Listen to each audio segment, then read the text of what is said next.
Hey, hey, hey, beautiful beings. Welcome in. And today we have Nat Rich as our guest. Welcome, Nat. Thank you. Very happy to be here. So Nat is a personal responsibility coach and founder of I Am Sound TV and radio. So I was just quickly saying that, you know, when I was looking at your website, the honesty and the stuff that you write on there, I feel like I already know you. And this is the first time I've actually met you. No, do you know, a lot of people say that to me, but I think it's because they also have the same story and the same experiences. Yeah. So they can see it in themselves as well. So it kind of feels a little bit more familiar because they're like, oh, that's me too. Yeah, and I think for me, what I really liked is, so under your achievement section, you said that you came back from Ibiza, and do you want to tell us what happened in Ibiza? And yeah, I just say that I came back from Ibiza alive after like 6 months of having a ketamine habit, which wasn't my proudest time, but it was an incredible time out there. I had the best time for a long 6-month period, but then I came back thinking I partied in all the best places in the world. Like now, and I've done all these different amazing things, but there's got to be something more to life than partying. There's got to be something out there that's different and that doesn't require ecstasy or alcohol or whatever it is. And for me, it was a real kind of big life question of like, what else is there? And then I found a friend of mine. I actually said it to a friend of mine, and he told me to go and research the Twin Towers and go and look at the Twin Towers, go and see what happened on 9/11 and see what you think. He didn't say anything else. That was it. See what you think. And I'd already read a book called The Secret years ago before then, and I already kind of knew a little bit about manifestation, but my mind wasn't that wide. It just sounded like a good idea. But then the researching of the Twin Towers, I just went in with no idea what was going to find, but it dawned on me that they couldn't find loads of bodies after 9/11, but they could find the passport of the person that was flying the plane, the paper passport, shall we say, on the very top of the buildings. And I thought, that's impossible. That has to be a made-up story. That can't be true. We can't find, missing all these bodies, but we find the passport of the person that's flying the plane. It didn't make sense. I was like, I'm questioning that. And then from that moment, I questioned everything, and my life changed. Okay, so 9/11. So was that the first thing, if you like, where you were like, that can't be real? That was the first time, like you said, you questioned anything. Yeah, and I thought, I believe that the planes flew into the Twin Towers. I don't have any doubt about that. I mean, I know there's other stories out there that people don't, but for me, the story around it didn't make sense. It didn't add up. It's obvious it didn't add up. And, there's so many holes in those stories. There's people out there trying to, find the truth, and they're willing to risk their entire lives and their careers and their names to try and find the truth. And, for me, that matters. The truth is what I want to live in. And that just didn't make sense to me. I just thought this isn't the story. Yeah. So in terms of like spiritual awakening, was that the beginning of an awakening for you, or? Yeah, very much so. It was more of an expansive kind of looking into things. It was more of awareness. It was my mind was opening up. My brain's falling out, although some people would probably say that. But like it just opened things up for me in a way where I was looking at the world differently. And that for me is a spiritual awakening. I kind of, and I've said this quite a lot, and it's not, I don't say this in arrogance in terms of levels, but I feel like you have a kind of level 1 where everyone is asleep. They're not really sure what's going on. They're just in the world, the way of the world. And you kind of have level 2 where you wake up and you realize something's not quite right. You find out about conspiracy theories. You start to question the world we live in. You start to look at alternative medicines and health and everything. And a lot of people stay there, but there's also a level 3. And a level 3 will actually take you up, getting you to look at your own stuff, getting you to take responsibility for your own life, starting to go, oh, should I be sharing these conspiracy theories? Should I be coming from love? Should I be improving my relationships? And those stages that we go in are very different for everyone. And there's lots of levels on them. But when you get to level 3, the job is to go to level 4. And level 4 is to come back down in humbleness without the arrogance to help everybody else that's at level 1. And that's the journey that most people don't do. We kind of go up and up and up and think that we're better than, but the idea is to come back down. And that was my understanding of this entire process, is that I didn't, when I was asleep, I didn't know there was any areas to look at. I was, what's changed? I was living for the weekend. So when I had that first bit of awareness of level 2, I was like, what? I'd always been interested in other like aliens and ghosts and stuff, but that really and it changed my life. Yeah, I know. I saw on your website like aliens, and I was like, oh my god! So I've been I started communicating with the Palladians last year or the year before, and I was just like, oh my god, they are real. I knew it. I knew it. And when I was 18, I remember being in I did like an AS level for general studies, and I remember the teacher saying, right, how did life begin? Was it Darwinism or was it Big Bang? And I remember putting my hand up, and I was like, it's neither of those, sir. And he was like, what do you mean? I said, well, here is part of an experiment for aliens. And there was this silence, and then everyone just burst out laughing. I was like, not saying that again.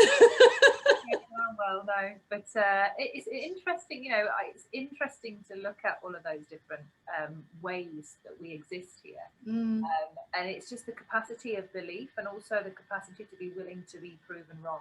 So like, if you come up with an idea and other people don't agree with it, as long as you believe in it and you can find evidence for that, it shouldn't really matter whether someone else does. And this is the journey, is a lot of people don't say anything in case people don't believe them. Yeah. It's not about belief, it's just about feeling of truth within yourself. And obviously you had a moment of truth. That's cool. Yeah, definitely. So in terms of truth, so this is part of what your YouTube channel is about, isn't it? It's like there's some very I would say like raw topics on there which people have maybe avoided, maybe don't want to hear about, don't want to speak about. So there was one on suicide that you did with one of your friends, which was very touching, and then the one that you did about gender as well. I only watched 10 minutes and I was like, I'm so emotional, I'm crying along with you both, because I was just like, it's so beautiful to be able to have those really honest conversations and then to be sharing them with the world. So did the idea of the YouTube channel come from when you had that certain level of awareness and you wanted to start sharing it?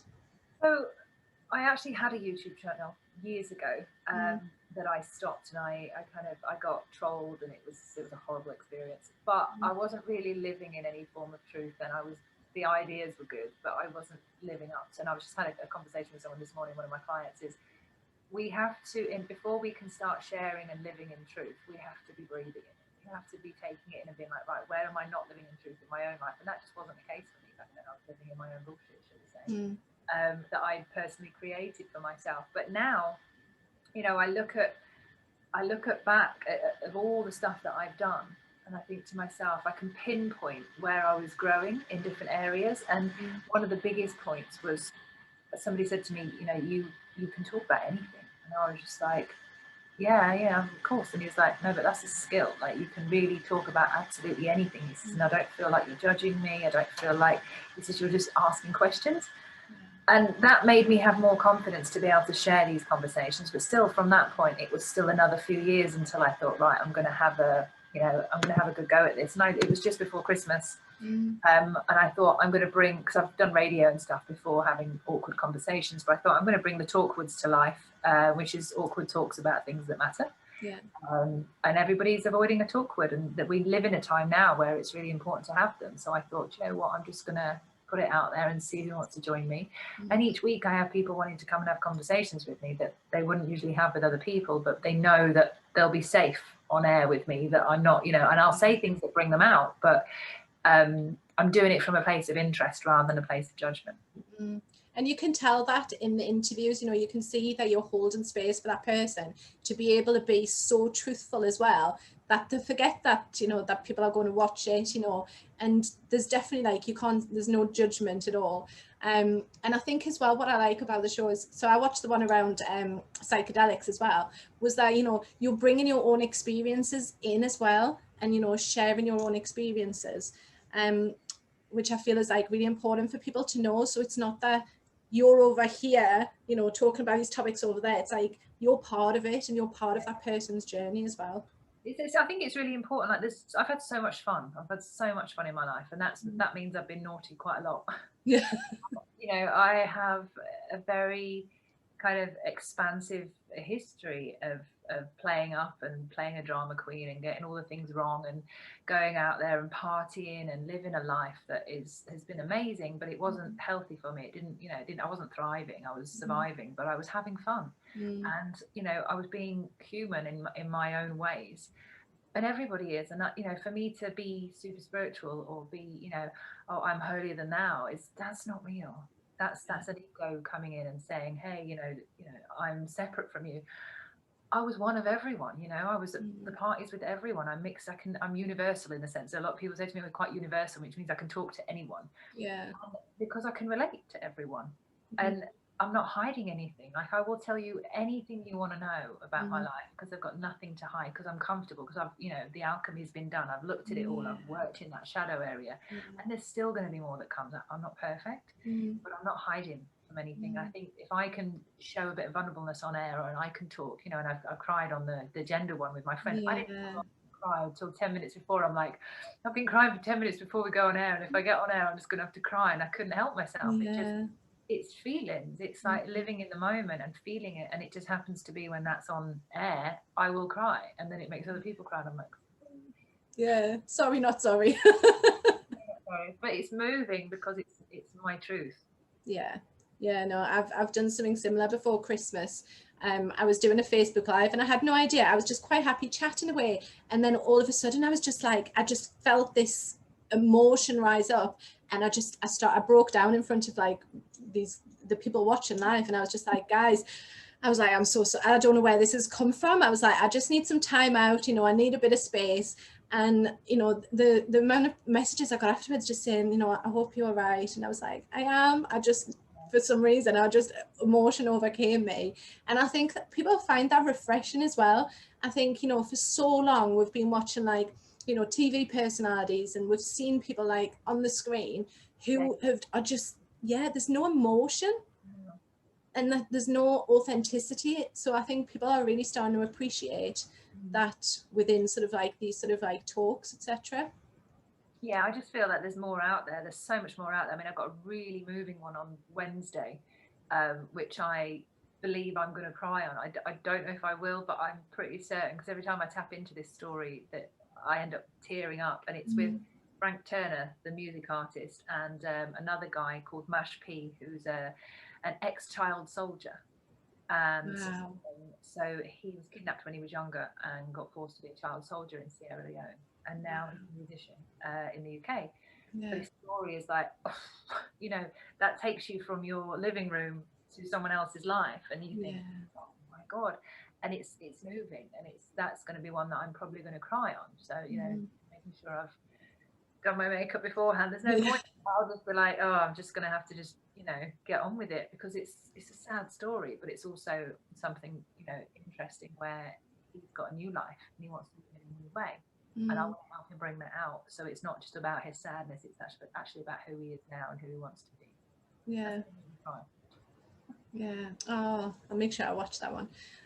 But so how I came across you, Nat, was I'd interviewed a chap called Greg Paul about common law, or what's it called? Natural laws. Natural laws of mankind, And then my friend Lawrence got in touch with me, and he was like, oh, this other lady's just interviewed him as well. He was like, you need to check her out, Lindsay, and you need to speak to her. So he's called Lawrence, and he said to say hello to you because he's now a big fan of yours. Lawrence, thank you very much. I do remember him messaging me and putting us together. Yes, yeah. So in terms of, have you been studying the natural law as well then with Greg Paul? So it's interesting. I come at it from a very different perspective, but they're very much the same. How me and Greg connected was, again, God's got his ways of connecting us all. I do a lot of so Greg does a lot of stuff to do with living in your truth, and how you apply that to yourself, how you govern yourself from a legal perspective, how you can write notices, how you can, you know, put your claim out there, how you govern yourself as a being on this planet. And a lot of that's very external, because it's relating to the world around you. I do a lot of the stuff that's on an internal perspective. So living truth externally, how do you show up in the world? Mine is how are you absolutely truthful with yourself? So a lot of the work that I do is based around absolute honesty and authenticity in your life. And this is every area. So for example, with a client, I'll be looking at their truth of their job, their conversations they have with friends, their finances. I'll be looking at how they show up, where they want to be, those projects. And they'll get to see all the areas they're not living in truth. Because if they want to try and govern themselves, you know, externally, like, yeah, I'm going to put my truth out into the world, it's like, well, you're doing it on one day, but you're not doing it on another. I do the work that's on the inside, like in each area of their life, like internally. And it perfectly complements what Greg Paul's doing. And Greg Paul's work is amazing, and I'm an absolute fan of it, and I love it. And I'm on the course, almost on the end of the course now, and I've done a retreat with them. And a lot of the work that he spoke about on the retreat, I already knew of, but we both come at it from very different angles, and it got us to the same place, which was beautiful. And I find that stuff fascinating, what he does, and it's really helpful. I mean, for now, his stuff is really helpful for a lot of people. Yeah. It takes a lot more than just learning the course. Every single day, every single moment of living in your truth. So that would be, you know, if your friend says, oh, do you want to come round for tea? And you're like, oh, can't really be bothered. It's actually about saying, I can't really be bothered tonight. I don't really feel it, rather than being like, oh no, I'm not very well, or like, oh no, I've got other plans. That's not the truth. That's manipulation and the control of somebody else's opinion around you. You actually have an honesty, you know, within you that you can just say, all right, thanks, not tonight. I mean, we can't in lockdown, but it's just that, even that tiny bit of truth there in your life. And most people don't live by that truth. So this is the natural law of mankind, is about every area. So in your opinion, like, how do I say this? Why do you feel that people struggle to speak their truth? Feelings. We're not used to feeling our feelings. We're not used to facing the uncomfortable parts of ourselves. We don't want other people to judge us. We spend a lot of time judging ourselves. We are not comfortable. We don't know how to handle our emotions. We were never taught how to handle our emotions. Those lessons that never happened at my school. They still don't happen now, I don't think. And it's, you know, it's a fear of other people not loving us if we are not what they want us to be. So we lie and pretend that we're this version of ourselves that we're not. And that's tricky when you mix it with the, you know, the avoidance of not feeling your feelings as well.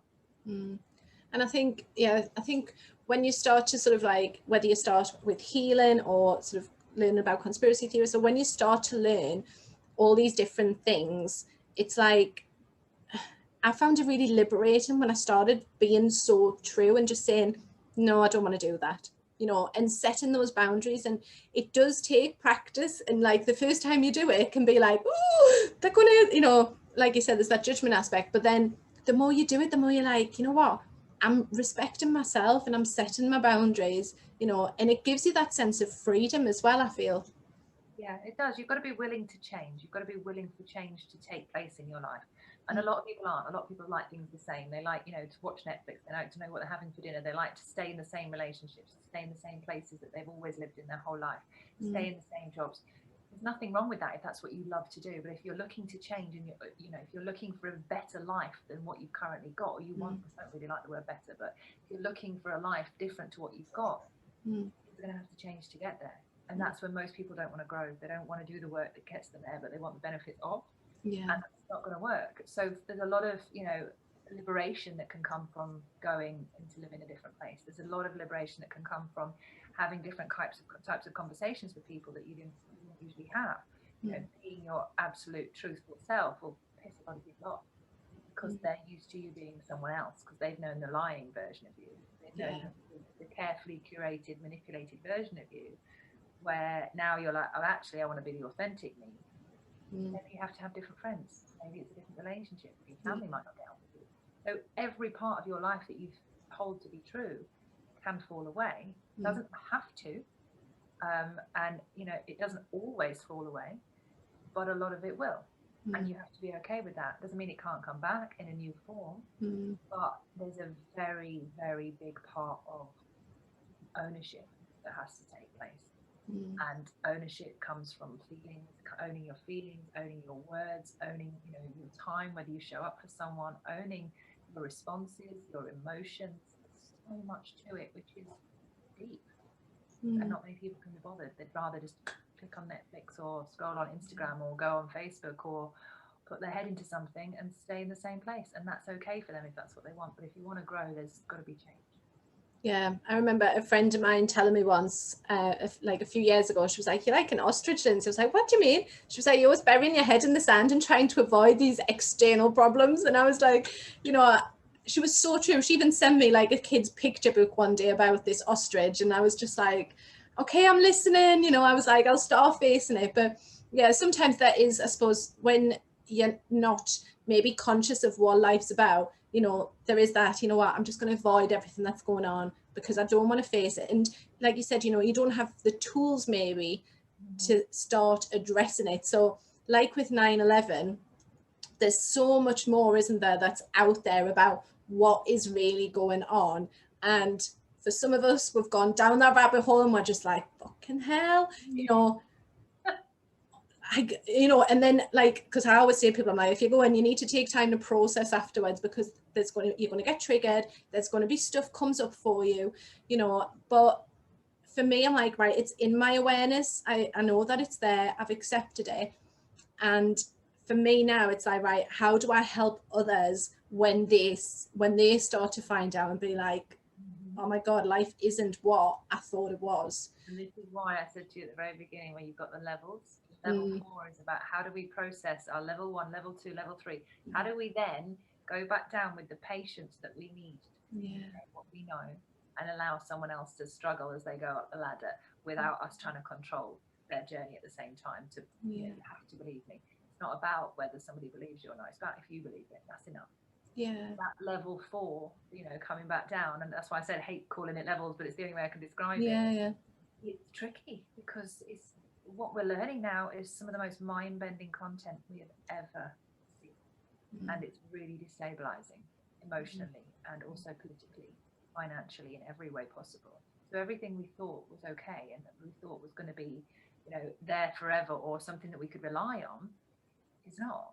And the finance thing is huge, because most people who go on a spiritual journey kind of disown the finance section, or they try and become mega manifestors, and they want to, you know, manifest for many reasons out of scarcity, really, because they don't want to be, you know, without. They don't want the lack. They want to feel the love and the connection and the acceptance. So they focus on finances. I was guilty of that myself. But there's finances comes into every area, because we're now going into a different financial market than we've ever been in, and things are dislocating quite fast. So, and you know, I'm very lucky, and I'm saying lucky, it's been a lot of work to get here, but you know, even if I'm skint, I can be really happy. And I'm okay with that. I can do if I've got nothing, I'm all right with that. That was a massive life lesson for me. So, you know, but you think about the people out there, if they have nothing, you still haven't learned the concept of the true value of money is that it's not valuable to you on the rest of your life. It's helpful, but it's not the value that you've given it. And that's really destabilizing. So when you think then they have to go on their spiritual journey, I mean, you know how unsettling it is when you wake up. That's hard. To do that whilst the world's going the way it's going, and like while we've got this huge financial and political disruption, that's even harder. It's a tough journey.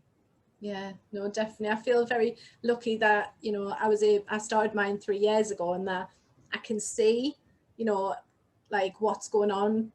So I can watch something and be like, I know in my heart that's not true. I know that the words you are saying are not true, you know, and that's quite a good place, I feel, to be, because I'm like, when I know it's not true, then I can share that. So, you know, I've had Winston Churchill has kindly been coming to speak with me and share he's been telling me his truths. So he was telling me why World War II was actually started, and he was telling me about St. Paul's Cathedral and how there was because he was heard to have said when the bombings when London was being bombed in 1942 on the 29th of December, he was heard to have said, oh, St. Paul's must be saved.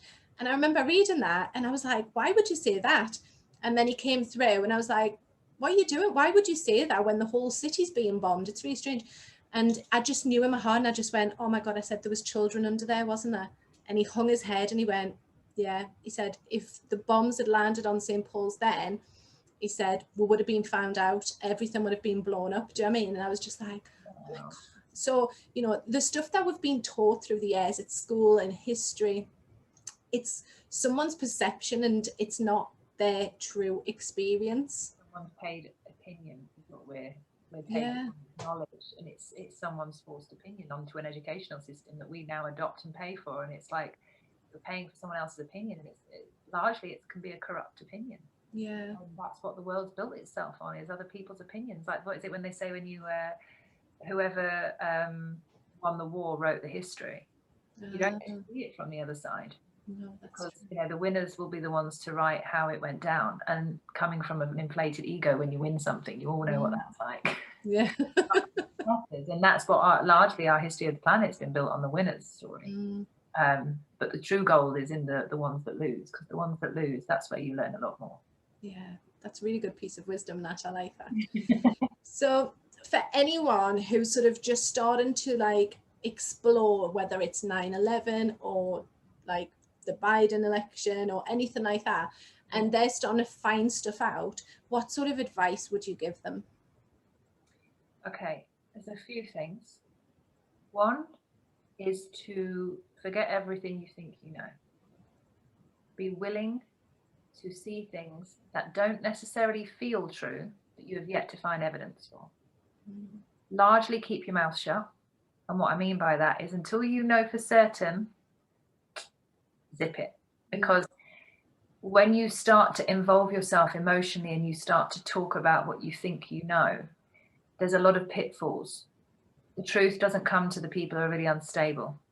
It comes to people who are in alignment with it. And that means you need to be emotionally ready to handle it. Otherwise, you're just in this space where you're like, oh yeah, you know, I think I know and I know this. You don't really know. You need to be more solid on the evidence that you're getting before you have those conversations with other people. And you need to be able to sit down to someone and say, hey, I found this out. This is where it took me. This is the website it took me to. This is what I spotted. This is why I think that's important. This is what it connects to. So you've got this entire line of your events of how you got there. And then you can say to someone, look what happened to me the other day. So I went here. So rather than you just going, hey, I heard, you know, there's the Queen's a lizard, whatever it is. Not that I actually still don't know whether the Queen's a lizard, and it's something that's really, I don't even waste my time with. But it doesn't mean I'm right or wrong. I don't know. And I'm okay with not knowing on that scenario. However, if you wanted to, if you were like, right, the Queen's a lizard, then you're like, okay, you're just going to say that to someone and they're going to go, yeah, all right, you know, you've just been watching taking mushrooms while you're watching Harry Potter. What's going on with you? It doesn't make sense. But if you went, hey, I watched this thing, this came out of it, this is where I went, this is the thing, this is the steps that I've taken to get to where I am. Can you see where I may have gone wrong, or is this anything different? Because this is really weird right now. And then they can go on that journey with you. Yeah, it's a very lonely journey. But if you can do it with someone and you can be willing to get the facts, there's something I use that I love, and they don't pay me to say this, but it's an amazing app. It's called Pocket. So I don't know if you can see it. Pocket. Oh yeah. Called Get Pocket. So every time I see an article or something of interest, I literally save it to my Pocket. And then if somebody's talking to me about it and I'm like, yeah, that article, and they say, oh, have you got any proof of that? And I'm like, well, it's not proof, but here's the article, and I'll send it to them. Ah, that's good. Tag it. So I've been doing Pocket for a while. years and years and years, and it allows you to have a little bit of backup, because you also get excited when you hear about things that you think are truthful, and when you get excited you can forget the facts, and you can bring it across, and then you sell it. You really want that person to believe you, because oh my god, this is new. It's gossip. A lot of it's gossip. And our response, so a lot of us, myself included, I was addicted to drama and addicted to attention, and I used to know everything, and I somehow get all this information coming to me, and I'm like, yeah, I know that, and I knew everything about everything. This was before conspiracies. This was about other people's lives. Pointless information, but somehow I would find out everything. So people would come to me for the gossip, and I'd deliver the gossip. And that would be me getting attention for the stuff that I knew, regardless of who it was about. And that's really unhealthy, but I'd get a kick out of that, because I get my little love, like, oh yeah, I know. It's bullshit. But that's where I came from, and that's what I did, and that's who I was, and it was a really unhealthy pattern for me to be in. But you get the same excitement when you learn something new about, it's a bit of truth, it's a bit of, oh yeah, I know the gossip.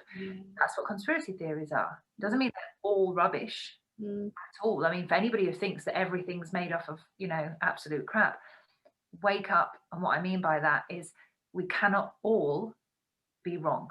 When people wake up, they always get to the same places. So those places are there. That's because everybody gets there. Loads of people in the conspiracy world and in this alternative world would love a different version of the story that we currently have. Nobody wants a paedophile ring to run the world. Nobody wants satanic rituals of young children. Nobody wants there to be, a money and a financial reason to go to war. We don't want the answers we're finding, but that's what we've got. And people need to remember that we would love a different story. Please go and research the same stuff that we've researched. Come back and give us a completely different ending to the story, because I'd love that. Yeah. If you can find one. But Yeah. most people can't. And that's, for me, it's having those alternative perspectives is okay, but they also need to be able to prove you and tell you why it's absolutely rubbish what you've just found. And then you need to learn how to communicate together and be able to have a conversation. So it's not about I know this and I know this. It's like I found this and I found this and maybe that's not right and and that's the journey you go on together. I think that's really good advice, because like you said, you know, it can be really lonely when you're like, oh my God, I know this now, who do I speak to? And, you know, again, you know, I was looking at, I had people around me who were already sharing stuff with me, you know, at the beginning of last lockdown. And I think I'd watched the Out of Shadows documentary, I think it was. Yeah, and that will wake everybody up in many ways. Yeah, and I watched that and it was very eye-opening, and I knew it to be true. I was just like, you know, this is like heavy stuff. And I understand that, you know, rather than being out there, if you like, you know, and putting it out on the mainstream media, you know, because I see a lot of frustration where people are like, why isn't this out there? And the impact that would have on people's mental health, and, you know, it's being drip fed across people. So it's like one person wakes up and sees everything that's going on, and like you said, starts to share within the family or within the, like, your close loved ones, etc. And that's how it has that ripple effect, I think, from what I've sort of seen. A lot of it's avoided as well, and it's not a conversation you want to have at the dinner table about how many kids got raped that week. It's not something you want to share. It's not something people want to talk about while they're having, you know, spaghetti bolognese and a conversation about paedophilia. It's not conversation for that. And the thing I've said for a long time now is I don't bring it up to everyone, but I have enough research on it, and I've looked at it and I'm like, okay, I believe that this is true. And I'd rather believe that this is true and put a stop to it in some way than completely ignore it and turn my back on a child that's just been raped. Yeah. Even if I'm wrong, I'm willing to be wrong for the sake of the child that might be in pain. And for me, that leaves me feeling like I'm doing something, and that's all I can do right now. And if somebody comes to me with their information, I can say, yeah, and I can try and help them with the processing of that information, which is what I spend a lot of my time doing. But, you know, as I said, we don't want these stories to be true. We would rather them not be there. And if we can find, you know, there's so many stories now that come out about paedophilia, and it's horrific.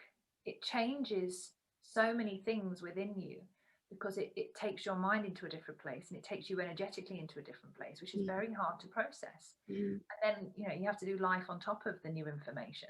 So for everybody to do that all at once would be hell on earth. I mean, we're not far off that now at the moment. And the emotional, you know, the capacity to be able to hold that information and still be strong in some way is very limited for a lot of people, because most people can't face their WhatsApp messages.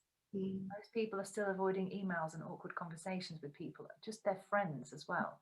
You know, so for them to have even more awkward conversations, it's not possible for them to do that right now.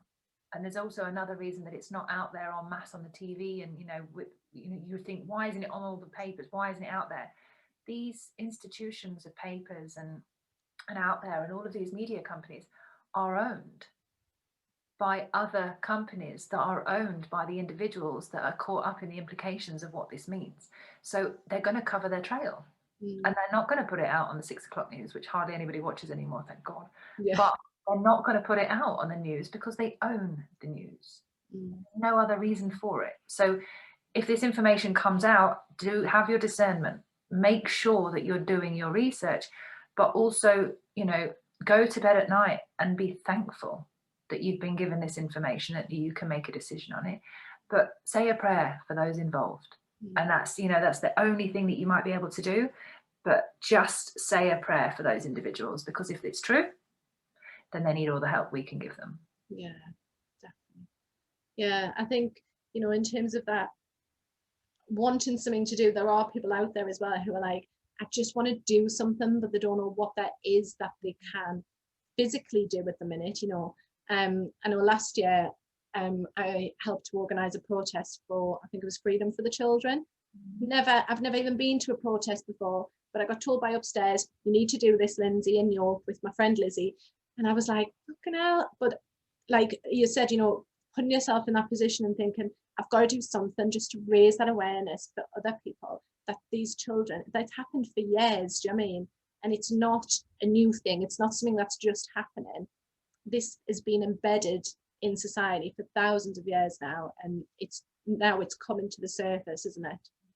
It used to happen in our history, which everyone will not deny. It used to happen in history. You know, look at the Greeks. There's a lot of paedophilia around there. But what I think people miss at the moment, which really escapes me, is that they look at conspiracy theorists and they call them conspiracy theorists, and it's just, anyway, those words are just, educate yourself and choose something different, because they don't make any sense. But is it conspiracy theory, or is it just a really good question that we haven't found the answers to? This is what I keep saying, we need to separate that. But also, if you know a conspiracy theorist out there that's giving you information saying, hey, we need to do more, or we need to do this, they're coming from a place of love and care. They might be frantic, they might be unable to communicate that message properly, but they're doing it because they care and they want you, they need your help, they need you to be able to sit with them and process this or act with them. They're doing it because they want to help someone else and they care about the other people on the planet. They're not doing it to wind you up. They would rather not know the information that they know. They would rather have a different conversation. They would rather be able to blend in and do what the hell that they want. But right now, their life is sat in fear, waking up to information that they really wish they didn't know. That's the essence of a conspiracy theorist. And people out there think conspiracy theorists are nutters. They're stupid. Anybody that has a judgment on someone else for a different opinion, that's their judgment. Doesn't make anybody else stupid. That's your judgment. And this is the thing, is this superiority that people think they have because they think of conspiracy theorists as stupid people. I'd rather have a stupid conspiracy problem than an epic ego and a judgment problem where I think someone else is stupid from my own arrogance. You know, it's this, we look at the world with Donald Trump right now, and everyone's saying, oh, I hate Donald Trump, or what's your views on Trump? My view is I've never met the guy. What would love do? Would she want me to hate someone who lives on halfway around the world that I've never met? No. She'd want me to bless that person. So whatever that person's going through, I bless them, because that is a hell of a job. I'm not saying I'm a Trump supporter. I don't own a MAGA hat, never been to a protest rally, but that person needs blessing because they have the entire world on their shoulders. And if I was part of a global bullying campaign, the way he is and the way that all the media want us to hate him, that for me is an issue. That's global bullying from the global media campaigns. That's not Donald Trump's issue. That's the media problem. And for me, it's our media that is the biggest problem. It's not the individual Donald Trumps or whoever they are. It's the media who is the problem right now. Completely agree, yeah. And, you know, I never watch the news. I rarely buy a newspaper because I'm like, I would rather find someone who I know is authentic, who is, you know, talking about stuff and is speaking their truth, because I believe them more than I would do like any of the mainstream media anyway. And, you know, I just think it's like a shame, that's not the right word. I think in terms of that, people still feel it's like an authority, you know, in the UK. I think, yeah, it's quite difficult. It's a hilarious authority to have. It's just, I mean, the insanity of what comes out on a daily basis from the media. Any celebrity will tell you that the media talks absolute shit, and you know, and they twist every story. But we've thought that they might twist things with celebrities to be more juicy. They twist things with everything, with the news, with the finances, with everything. We are looking at the biggest pantomime that ever was. It's the real illusion. I bought that domain name years ago because it came to me in the middle of a dream. Oh wow. It was just like, you need to get therealillusion.com and you're going to use it. And I'm just like, whatever. And then I woke up in the morning, it was like, still haven't got it yet. So I went online and bought it. But we are living in a real illusion. Yeah. People are unclear of what that real illusion is. Yeah. And it is very much like, I watched the inauguration day in America, and to me, I was just like, it's like watching a drama play out, you know. And for me, I didn't feel any emotional attachment to it. I know there was a lot of people who did feel really emotional about it. And you know, like in terms of like Kamala Harris getting in and everything else, but I was just watching it like more as like an observer and from that sort of detached point of view, rather than getting emotionally involved in it. Yeah. That's the best way to do it. But you know, it's still, you need to come at it from that perspective. So you need to come at it from a place of action. When you've got less emotions about something, you're clearer on your actions. But if we get too emotionally involved in it, then we're not the best people to be solving that problem. Like Einstein says, in order to solve a problem, you have to come from a different level of consciousness than what created it. So if we're in amongst all these conspiracies and we're too stuck in that, you're not going to be able to make a change from that position. Ah, fabulous. Well, thank you so much, Nat, for coming and speaking with me today. I truly thank you for your time. So if people want to find you, where is the best place for them to come and find you? Yeah, you can find me on my YouTube channel. I've got 2 YouTube channels. I've got I Am Sound TV. You can go to iamsoundacademy.com, or you can go to Nat Rich Voice on YouTube, and you can find me on there, or my website is where'snatat.com. I'm also on Insight Timer, as well as I do meditations and stuff on there as well. Fabulous. I'll put all the links as well below, so if anyone wants to come and find you, they can do. Oh, I appreciate it, and I love your journey. I've watched some of your videos as well. I watched a woman, I think she's in Australia, and she has clients that was doing who had alien. Mary Rodwell. Yeah, I loved that interview. It was amazing. And I love the work that you're doing. You're just very, like, the authenticity is there and the openness and stuff. So keep doing what you're doing, because it's also incredible to watch. Oh, thank you so much, Nat. I appreciate that. Thank you, lovely. Thank you.